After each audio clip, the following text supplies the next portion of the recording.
अपनी माँ का तू दिल ना दुखाना, कभी अपनी माँ का तू दिल ना दुखाना। ये ममता का कर्ज है, बेटे का फर्ज है, तुझको पड़ेगा चुकाना। माँ की दुआओं से ही चले ये जमाना, माँ की दुआओं से ही चले ये जमाना।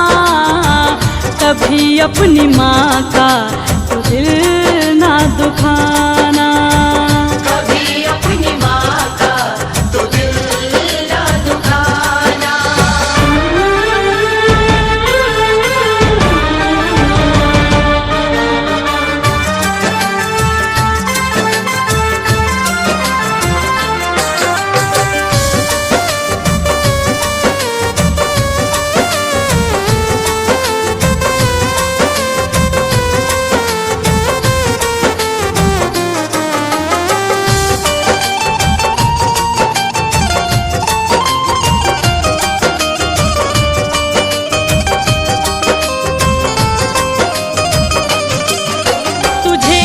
दुनिया में लाई है माँ, तुझे इस दुनिया में लाई है माँ। तू रोया तो दूध पिलाई है माँ, तू रोया तो दूध पिलाई है माँ।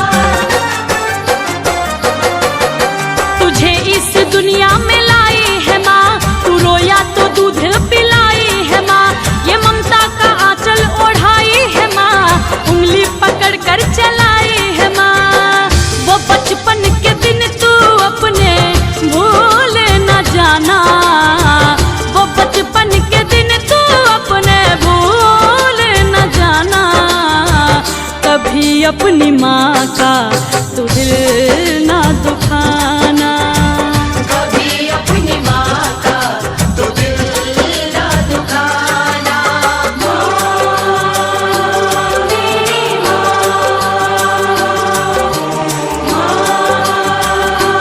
प्यारी माँ।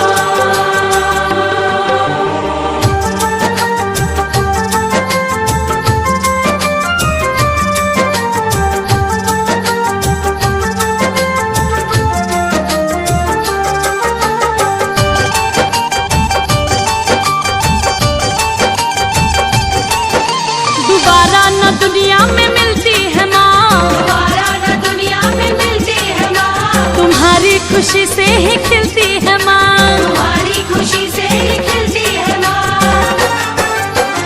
ओ, दोबारा न दुनिया में मिलती है माँ, तुम्हारी खुशी से ही खिलती है माँ।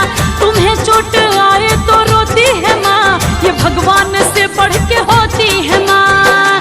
पुकारेगी माँ तो पंकज दौड़े चले आना, कहे अनु बेटे का तू फर्ज निभाना। कभी अपनी माँ का तू दिल ना दुखाना।